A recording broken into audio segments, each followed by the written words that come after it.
Mas vamos levar em consideração também que há muitos ateus sinceros com o ateísmo deles. Tem muito ateu que está assistindo a gente, eu sei disso, que o cara fala o seguinte, olha, eu sinceramente, se o avião estiver caindo, eu não vou gritar, pelo amor de Deus. Então, existe também, que eu também tenho que tomar o cuidado de eu não caricaturizar todos os ateus. Eu vou dar um exemplo. O Karnal, intelectual de primeira linha, é um ateu. O Pondé, eu fui aluno do Pondé, falei da outra vez, o Pondé é um ateu também. E eles, assim, olha, uma vez até, agora não lembro se foi o Karnal, foi o Kardal, que falou assim, que ele até gostaria de acreditar, mas ele não consegue. Então, eu lamento que ele não esteja conseguindo, mas assim como eu sou sincero na minha crença em Jesus, há pessoas que são sinceras na descrença dele. Eu acho que tem uma diferença que também só o Espírito Santo que sabe, quem que é o cara que ele não quer acreditar em Deus por razões escusas, imorais e de problema de caráter, e aquele que não está acreditando porque ele gostaria, mas não está conseguindo chegar lá. Porque, a rigor, uma coisa que alguém pode falar, nós três aqui, ou eu pelo menos, eu sou ateu em 99% dos deuses que existem. Eu só não sou ateu por causa de um Deus. Entendeu minha fala? A única coisa que me separa do ateísmo é um Deus. Porque eu não acredito na existência de Zeus, eu não acredito na existência de Brahma, eu não acredito na existência de Odin, do mar. Mas você não acredita assim? Mas eu acredito que o mesmo Deus inspirou todos eles. Isso! Não tem algo que conecta todos eles? Pode ter inspirado, ou eu posso dizer também que muitos desses deuses são a deturpação daquele lá, né? É possível também. É outro jeito de dizer. Deturpação. Porque a gente está falando de povos que não se falavam, não se comunicavam, não se conheciam, mas sim, se você for parar para pensar, por exemplo, todos eles fazem milagre. Já é uma coisa que sim. Praticamente todos eles são onipresentes. Entendeu? Não, onipresente não, esse é o detalhe. É? Tem algumas coisas que são únicas no Deus da Bíblia judaico-cristã. Vou te falar o que é único. Em primeiro lugar, nenhum Deus até hoje, de todos, vou falar que, pelo menos pelas grandes principais religiões, né? Eles não podem ser amados e não amam. Eles podem ser temidos. Você pega os deuses do Olimpo, por exemplo, o amor ágape não é só Eros, porque o Zeus vai lá, pega a mulherada e tudo mais, a mulher se apaixona por Zeus, mas aquele amor que Jesus fala, que o mandamento fala assim, amarás o Senhor teu Deus de todo o teu coração, esse mandamento só faz sentido no judaísmo. Segunda diferença, o Deus da religião judaico-cristã é o único que antecede o universo. Todos os demais deuses são filhos do universo. O universo surgiu primeiro, depois que vem os deuses. Eu assisti, por exemplo, achei horrível. Eu fiz até um comentário no meu lá sobre o Eternals. Você lembra aquela... Vocês assistiram Eternals? Não. Cara, tá aí, até hoje eu não vi. Nossa, Rodrigo, eu assisti um filme Marvel que você não assistiu. Eu não vi, e caraca, pior que eu me senti, olha, porque vocês... Falaram que é ruim, esse é ruim, eu sou muito fã de filme de super-herói. É porque você deve gostar do quadrinho e você é conservador, saudosista. Não necessariamente, é mais que... Falta de tempo mesmo. Assim, eu não... Falta de tempo, cara. Falta de tempo mesmo, dá o papo. Chega em casa, tem que dar atenção pra família, pra criança. Não, eu tô brincando, falta de tempo no sentido assim, porque o universo dos quadrinhos e da cultura nerd, pra vocês, é a cultura que vocês... mais ou menos, né? Mas pra mim já foi mais, agora eu tô mais devagar. Desligou mais? Essa é verdade. Aí eu assisti, depois eu falo sobre esse filme, eu assisti no avião, que ele tem no início... Achei horrível.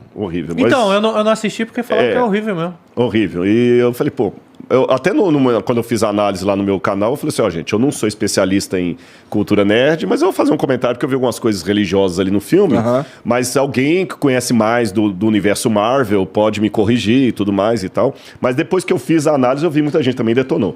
Mas é que no Eternals, eles mostram lá a epopeia do Gilgamesh, começando a criar o universo e tudo mais. Então, se você pegar dos gregos e tudo mais, os deuses são filhos do universo. O universo, ele é eterno ou ele se autogera.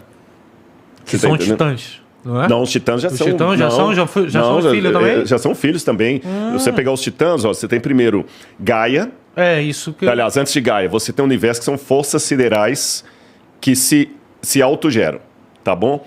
Aí nessas forças siderais surge Gaia, que também se autogera, do nada. Aí a Gaia gera Urano, que é o céu, Gaia é a Terra. E a Gaia engravida do próprio Urano. Aí da relação de Gaia com Urano que vem os titãs, os ciclopes e os centimanos. Você entendeu? Aí que vem toda essa... Ah, não, aliás, não, perdão, falei bobagem. De Gaia e Urano vem Cronos, é isso mesmo, os titãs, falei certo, os titãs, os ciclopes e os centimanos, ou Encatóncores, que são seres com 100 braços e tudo mais. Cara, só um off-topic total aqui. Esse lance de Zeus pegar a mulherada, mano. Não tinha gente falando que era Zeus no corpo do mendigo lá, daquela história? Sacanagem. Caraca, sacanagem. Que é totalmente... Isso tá em alta agora, tá todo mundo falando disso, né? Todo mundo... E se eu não me engano, teve um cunho religioso em cima disso. Teve uma parada que ela viu... Ela disse que viu Deus no mendigo. Que ela viu Deus no mendigo. Ah, é? Tem um áudio... Eu tava, antes de entrar aqui, por coincidência, eu tava vendo aqui no YouTube uma declaração do mendigo. Contando a versão dele. Sim, mas teve uma declaração, se eu não me engano, foi dela? Foi, né? Ela falou que ela viu ela viu Deus. O que é muito estranho, significa que ela tem tesão em Deus.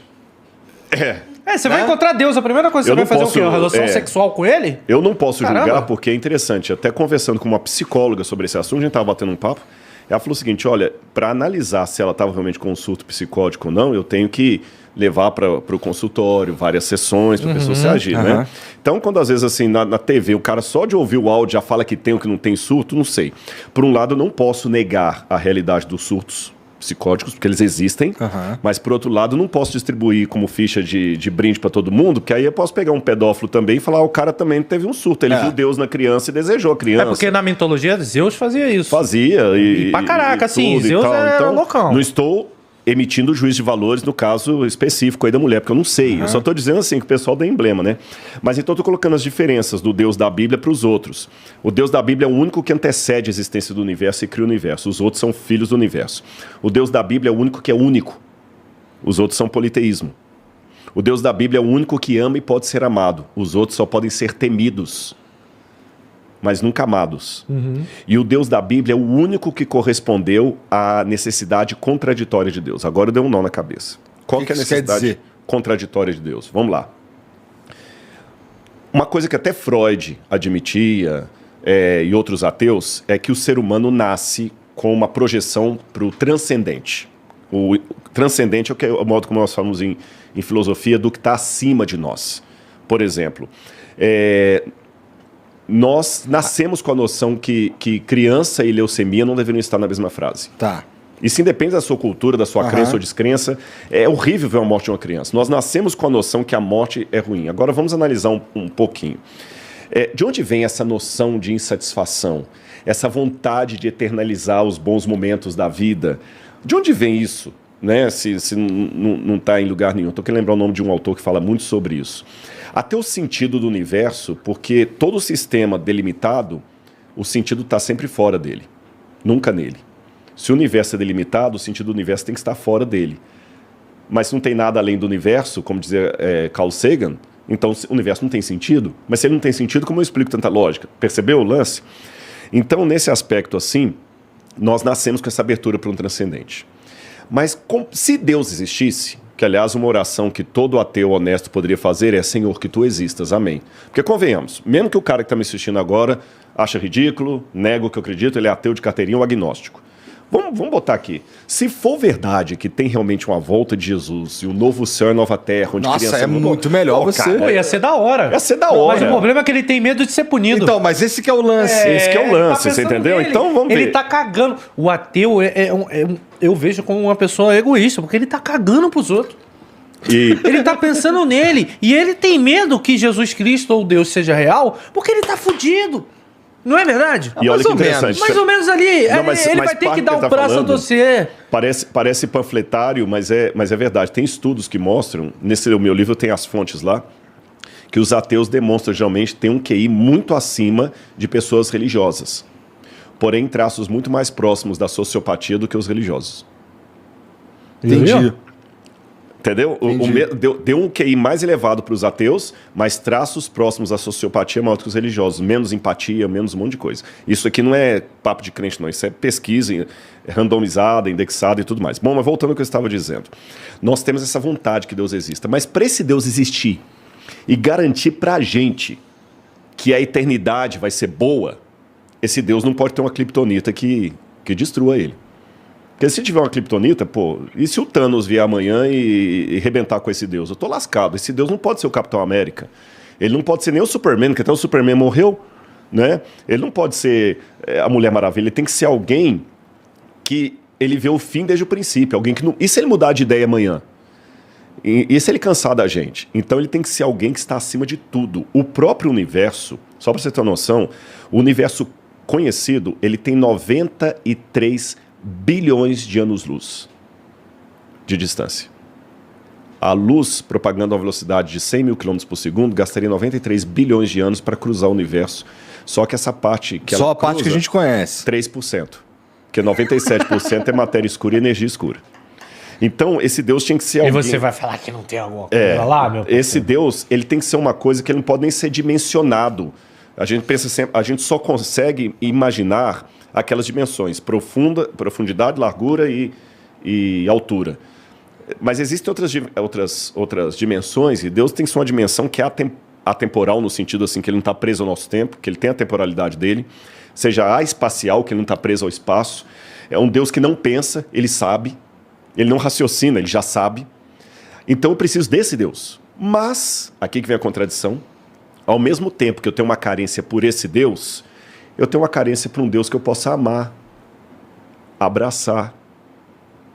Eu quero um Deus que saiba tudo, mas ao mesmo tempo que conversa comigo. Que graça tem, vocês são muito amigos. Você contar uma piada que ele já sabe todas. Você vai contar para ele uma coisa e já sabe tudo. Onde é que eu vou com esse Deus se ele está em toda parte? Então, ao mesmo tempo que eu preciso que ele seja acima de tudo, eu preciso que ele seja íntimo. Aí tem um autor, Emmanuel Levinas, filósofo, ele perguntava assim, como pode o infinito caber no espaço finito? Isso é até interessante, porque já viu aquele filme Deus é Brasileiro? Do Antônio Fagundes? Sim, antigão. Mano, Deus é chato pra caralho ali. Mas porque ele é tudo. Ele sabe de tudo. Ele sabe de tudo. Cara, esse filme é muito bom. Eu gosto muito daquele filme. Esse filme temos porque ele tá no Brasil procurando um novo Messias. Entendeu? E aquele filme é genial, cara. E tipo, Deus ali... Faz quanto tempo isso daí? Tem uns 20 anos ou mais. Nossa, esse filme é bem antigo. Então, já dava pra ele ter ido lá em Curitiba e encontrado o Henrique Cristo. Que eu nem sei se tá lá mais, né? Não, agora ele tá em Brasília. Nessa época ele tava em Curitiba. Mas aí o que acontece? A gente precisa de um Deus humano. Porque eu quero contar pra ele, eu quero surpreendê-lo. Eu quero, com a minha oração, mudar a cabeça dele, mesmo sabendo que ele não muda. É verdade, cara. Eu quero. Que coisa, né? Então, assim, qual que é a verdadeira função da gente orar se ele já sabe? Se ele já sabe. Agora, como é que eu vou conseguir amá-lo? Como é que eu vou abraçá-lo se ele é infinito? Como é que eu vou caminhar com ele se ele é onipresente? Ele é chato. Ele é chato. Ele é chato. Aí que tem uma coisa que só a religião agora cristã, judaico-cristã tem. Aí que vem Jesus. Martinho Lutero dizia que os homens usam uma máscara para esconder o rosto deles. Deus usa uma máscara para se revelar. E que ele é tão grandioso que o jeito dele se mostrar é se escondendo. Aí o Evangelho de João começa assim: no princípio era o Verbo, e o Verbo estava com Deus e ele era Deus. Enachen hologos, kai hologos en proston theon, kai teos en hologos. Essa primeira frase já é insana de complicada. Eu só entendi kai hologos. Não, tirando a parte do grego. Vai embora. Só tô falando assim, ela traduzida, ela é difícil de entender. Porque assim, no princípio havia o Verbo, e o Verbo estava com Deus, e o Verbo era Deus. Então assim, pela lógica, eu não sei, cara. É um jeito amaciota ali de introduzir Deus. Exato, mas olha que legal esse negócio do... Por que João começa o evangelho assim? João escreveu o evangelho de João na cidade de Éfeso, no final do primeiro século da nossa era. E qual que era a filosofia que dominava Éfeso? A filosofia de um cara chamado Heráclito, que viveu ali por volta de 500 e poucos anos antes de Cristo. E Heráclito era um pré-socrático, que explicaram a origem do cosmos, e Heráclito dizia que tudo que existe teve que ter uma mediação para existir. E foi o Logos que permitiu a existência de tudo. O que é o Logos? O Logos para Heráclito é uma força ígnea, uma chama inicial que deu origem a tudo que há. E o Heráclito dizia que o Logos permeia tudo. É uma razão suprema, porque as coisas são racionais. É um pensamento concretizado. Aí João, sabendo que em Éfeso todo mundo pensava assim, João começa o evangelho dele do jeito que Heráclito começa. Porque Heráclito, como os pré-socráticos, eles queriam procurar qual é a origem de tudo. Essa palavra arre em grego, por isso que você tem em grego, princípio, ela significa a primeira causa, a lógica, a chefia. Você não fala arqui-inimigo, o arcebispo, a arquitetura, o chefe dos construtores, a arqueologia, o estudo das origens das coisas. Então Heráclito dizia que o Logos é o que fundamenta o arre de todas as coisas. Aí João falou o seguinte, Heráclito estava certo. Ele não cita a frase Heráclito estava certo, estou subentendendo. No princípio era o Logos. E o Logos estava com Deus, ele era Deus. Mas teve uma coisa que Heráclito não contou para vocês. Aí João coloca no verso 14, o verbo se fez carne e habitou no meio de nós. E vimos a sua glória, glória como do unigênito do Pai. Então Cristo tornou Deus com um rosto, um Deus chegado a nós. Tem uma historinha que Philip Yancey conta, que uma vez um sujeito, ele tinha um aquário com peixes do mar. E você sabe que é caro manter um aquário desse. E ele gastava dinheiro e tudo, mas toda hora que ele jogava ração, fazer qualquer coisa, os peixes fugiam dele. E ele ficava chateado com aquilo. Aí o amigo falou, rapaz, eles vão sempre fugir de você, porque você parece Deus para eles. Eles estão com medo. O único jeito que você tem desses peixes amarem você sem ter medo é se você virar um deles. Então, Cristo se tornou Deus no meio de nós. Aí Paulo, agora saindo de João vai para Paulo, Paulo diz que ele se esvaziou da sua divindade, assumiu a forma humana e andou no meio de nós. E como é que fica esse lance de Deus saber e ao mesmo tempo, entre aspas, não saber? Será que ele é só um fingidor? Ele sabe, mas finge que não sabe? Não. Fingimento não faz parte do caráter de Deus. Aí eu uso uma ilustração que o pessoal vai entender. Vamos supor que eu tivesse um carro agora, uma BMW da mais cara. Aí eu chego aqui com a minha BMW na porta. Pô, caramba, Rodrigo, BMW legal. Nos dias não estão dando dinheiro pra você aí, né? Aí eu tenho minha BMW ali. Aí um dia o rato me vê andando no sol quente, conversando com uma pessoa. O rato, aí Rodrigo, você andando nesse sol quente a pé? Eu falei, tô andando a pé. Eu deixei a BMW na garagem. Por quê? É porque esse camarada aqui não anda em carro. Ele tem uma fobia de carro. E ele quer conversar comigo. O único jeito que eu tenho de conversar com ele é andando a pé com ele. Aí ele fala assim, não, pô, cara, mas você tem uma BMW, você não pode andar a pé. Peraí. Se eu não posso andar a pé porque eu estou uma BMW, a BMW que é dona de mim, não sou eu que estou dono dela. Se eu sou dono dela, eu sou dono para usá-la ou não usá-la. Quando eu deixo a BMW na garagem, eu não estou deixando de ser dono de um carro, nem estou fingindo que estou andando. Eu continuo sendo dono de um carro, mas eu estou legitimamente andando. Quando Deus se revela, e Lutero fazia uma diferença entre o Deus revelatus e o Deus absconditus, o Deus oculto e o Deus que se revela. Quando ele se revela, ele pega esses dons dele, da onisciência, deixa na garagem, não os perde, mas deixa na garagem, não os usa, e ele sinceramente pergunta assim, rato, o que você quer que eu te faça? O Espírito Santo dele insta com todos, como se ele não soubesse quem vai se salvar, quem vai se perder. Ele sente falta de mim. E ele se tornou, na barriga de Maria, uma criança, que Maria trocou a fralda, fez cocô, que Maria beijou sem saber que ela estava beijando o Criador do universo. Nenhuma religião do mundo apresenta um Deus que atende ao paradoxo humano, que ele é ao mesmo tempo Deus abscônditos e revelados. O único segmento que traz essa resposta é o cristianismo. E nesse ponto tem um autor católico, o Karl Rahner, que falava do transcendental sobrenatural, e o Rahner falava o seguinte, já que tem tantas propostas de Deus, eu tenho uma maneira de resolver qual seria o Deus verdadeiro. É simples. Vamos supor que aqui tem vários buracos de tamanhos e formas diferentes, e fala o seguinte, olha, só existe... Vou fazer a propaganda de novo para você, viu? Boa. Só existe um balde da Jeff Coxinhas. Qual o buraco que está correto? Tem tantos buracos aqui, é simples. É só olhar qual tem o formato certo. O formato. Aquele que tem um triângulo é um buraco, mas não é o que preenche. O que tem um quadrado é um buraco, mas não é o que preenche. Só esse aqui, nesse tamanho. Então, ótimo. Agora vamos transferir para o ser humano. Vamos olhar dentro da necessidade humana qual é o formato do vazio com forma de Deus que nós temos?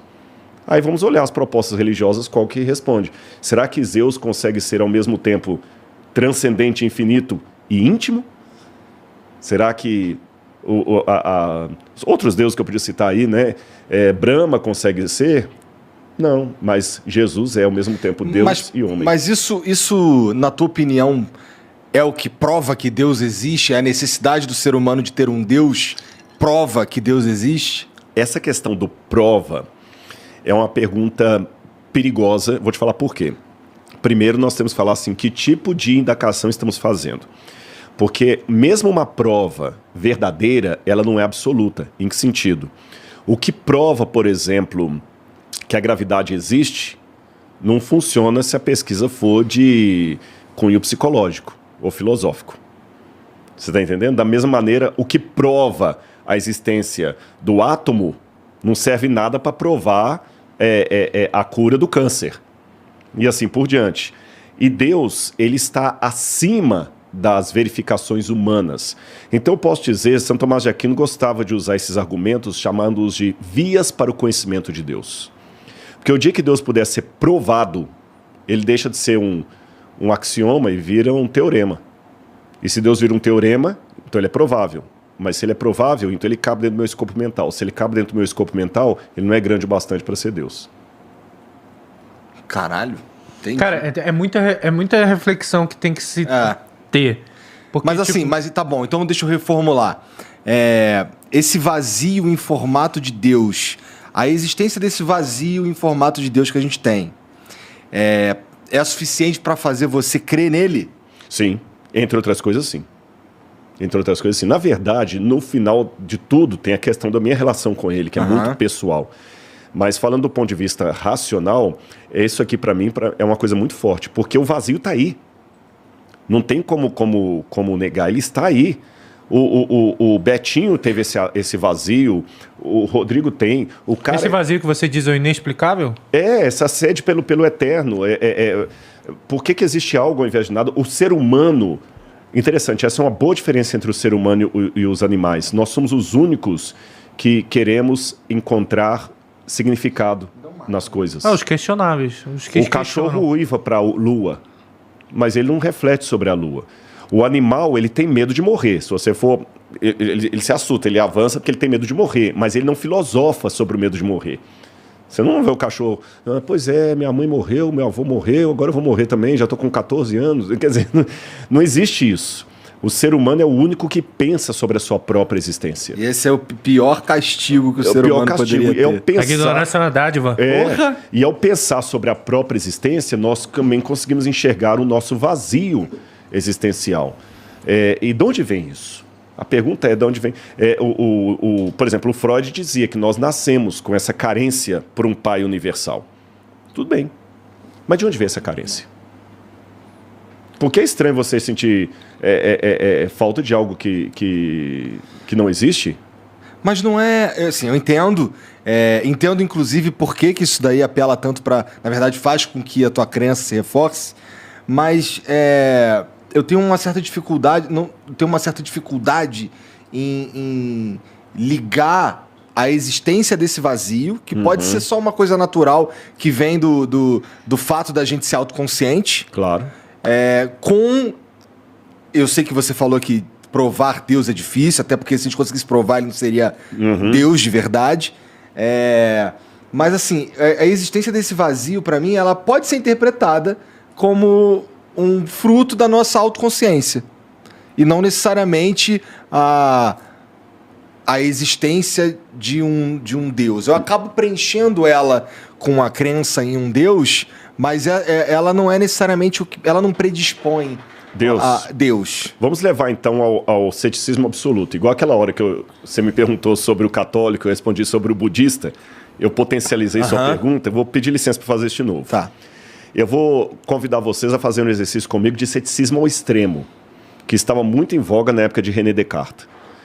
René Descartes convivia com uma época que havia os idealistas, que acreditavam muito na ideia, os racionalistas, e havia aqueles céticos extremos que negavam até a coerência da ideia, da razão. Eles falavam o seguinte, olha, Eu duvido tanto que eu não posso nem ter certeza que você está aqui. Quem me garante... Eu estou traduzindo Descartes para hoje, ou pelo menos não o Descartes, que ele foi contra isso aí. Vou dar a resposta que ele deu. Vou traduzir para hoje Matrix. Né?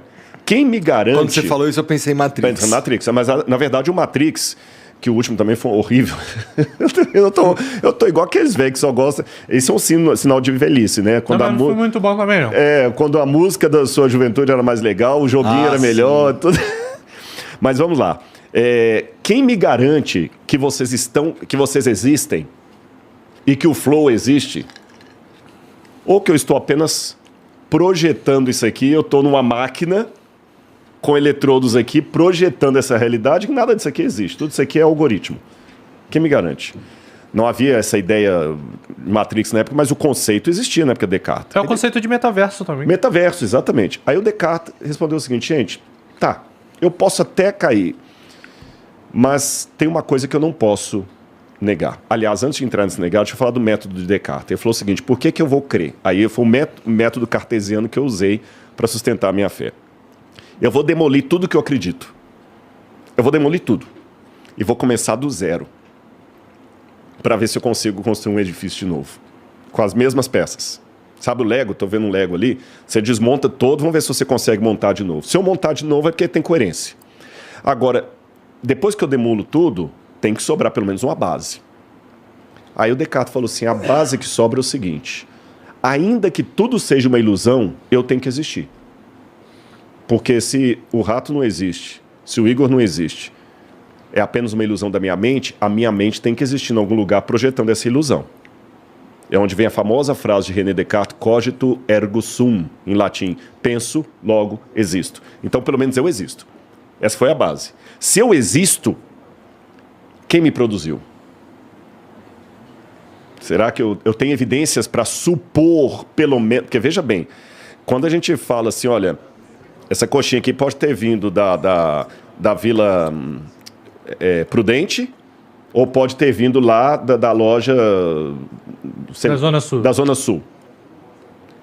Não sei, o Rato não falou, então ele pode ter vindo da Vila Prudente ou pode ter vindo da Zona Sul. 50% de chance para um lado, 50% de chance do outro. Por que você fala? Não, porque tem uma loja na Vila Prudente, tem uma loja na Zona Sul. Ele só tem 2 lojas, então de uma das 2 vieram. Aí eu estou trabalhando com 50% de chance. Uhum. Agora, quando eu falo o seguinte, não, essa coxinha ou veio da Zona Sul ou ele veio de Belo Horizonte. Tá, mas até onde eu saiba, não tem loja da Jeff Coxinhas em Belo Horizonte. Belo Horizonte está muito longe daqui. É muito improvável que essa coxinha tenha vindo de Belo Horizonte. Chegou quentinha. Chegou quentinha. Então, desculpa. Não, mas e se ela veio de Belo Horizonte? Não, mas não tem jeito, gente. Toda a lógica diz que ela veio da Zona Sul. Tudo que o cara falou e tudo e tal. Aí o cara... Não, mas e se eles têm um negócio de teletransporte que mandou e que a gente ainda não descobriu? Torna ainda mais complicada a explicação. Complicada a explicação. Então, não dá para falar 50-50, 50%, 50%, tá bom? Então, até como eu falei, vida provém de vida. Nada só produz nada. Então, se eu existo, não é questão ou Deus me fez ou eu surgi pelo acaso. Ou a coxinha veio da Zona Sul ou veio de Belo Horizonte. Não, alguém me fez. Tá, então se esse alguém me fez, ele tem alguma coisa a ver comigo. Então, vamos lá. E eu tenho uma carência dele. Eu nasço com a carência dele. Então, você está notando que a coisa vai sendo construída aos pouquinhos e o edifício de Lego vai sendo novamente montado. Não é uma coisa assim, pueril, acreditar por acreditar. E aí vem o lance do relacionamento. E nós temos essa carência desse Deus.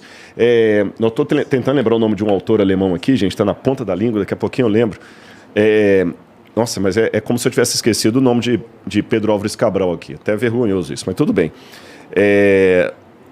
Como eu falei, todo sistema fechado, a lógica está fora dele. Tá certo? Se o universo tem uma lógica, tem que ter uma resposta fora dele. Senão, não tem como ter. Não tem como ter lógica. E vamos pensar uma coisa, nossa carência por essa lógica. Quando as tartaruguinhas lá do Projeto Tamar da Bahia eclodem no ovo, elas já nascem correndo todas para a água. Ela não corre para o mato. Por que as tartaruguinhas correm para a água? A explicação que dão é que é instinto, né? Instinto. Uhum. Tá certo, e eu concordo que é um instinto. Mas por que o instinto manda correr para a água? A pergunta é mais simples. É porque a água existe. Seria estranho o instinto da tartaruguinha mandá-la correr para a água se a água não existe. Imagina, então seria um teste bacana, tipo, botar elas para nascer em um lugar onde não tem água. Não sei, com certeza elas vão já morrer fizeram isso. Buscando a água. Elas vão morrer buscando a água, né? Então, da mesma maneira que o instinto da tartaruga mostra a existência da água, mesmo que ela esteja no deserto, ela vai sair procurando a água, o nosso instinto manda buscar o transcendente. E quer nós nasçamos numa situação de beira de praia ou do deserto, a gente vai continuar buscando esse transcendente. E quando não achar esse transcendente por qualquer questão biográfica, a gente vai tentar substituir esse transcendente com outra coisa. Aí que venha o tédio do possuir lá do Schopenhauer. É o camarada que ele teve fama, ele teve dinheiro, ele teve tudo, mas tem um vazio muito grande. E eu tenho certeza que nessa banca aqui, sem querer julgar ninguém, vocês já entrevistaram muitas pessoas que contaram, pô, cara, eu cheguei no ápice da glória, tinha milhões de fãs, pessoal, mulher e tudo, bebida, e um vazio tremendo. Eu entrava no apartamento lá, eu tinha que matar de bebida e droga e tudo mais, porque eu não aguentava suportar o dia. Aí eu ia lá pra frente da TV, coisa e fazia no canal tal, fazia tal coisa. Um vazio tremendo, porque não dá para encher o vazio com forma de Deus com outra coisa que não seja Deus. Agora, a boa notícia que eu dou para todo mundo é que assim como existe um vazio com forma de Deus no meu coração, existe um vazio com forma de Rodrigo no coração de Deus. Ele me deseja. Ele me quer. Se eu deixar, ele não vai me obrigar. Ele não obriga. Ué, sem você, sem todo mundo que acredita nele, ele deixa de existir, né? Ele deixa, mas não daquele jeito também como na mitologia grega, que os deuses precisavam da adoração das pessoas para continuar existindo. Mas ele deixa com muita tristeza. Como também, você tem sua filha, que você falou da outra vez, né?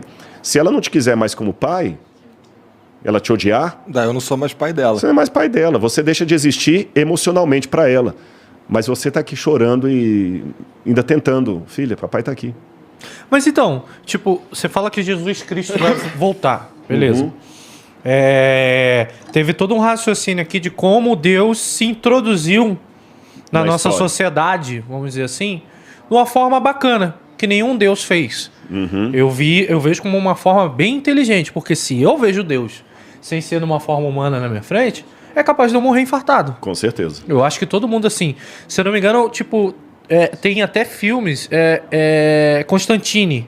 Sim, aquele do anjo lá. Isso, que se ouve a voz de Deus, a cabeça da pessoa explode. Por quê? Porque é algo inexplicável. É algo que realmente é poderoso. Mas, seguindo esse raciocínio, quando Jesus Cristo veio, há mais de 2000 anos atrás, foi porque a gente realmente precisava de Jesus Cristo? Uhum. Será que a gente estava chegando num momento onde ia dar merda e Deus chegou e falou, tenho que aparecer? E apareceu como Jesus Cristo. Você fala que Jesus Cristo vai retornar. Existe com certeza no Apocalipse ou no Evangelho lá que no Evangelho quando isso vai datar. Mas será que é agora? Essa é a pergunta. Será que estamos chegando? Eu acredito que sim. E vou dizer mais.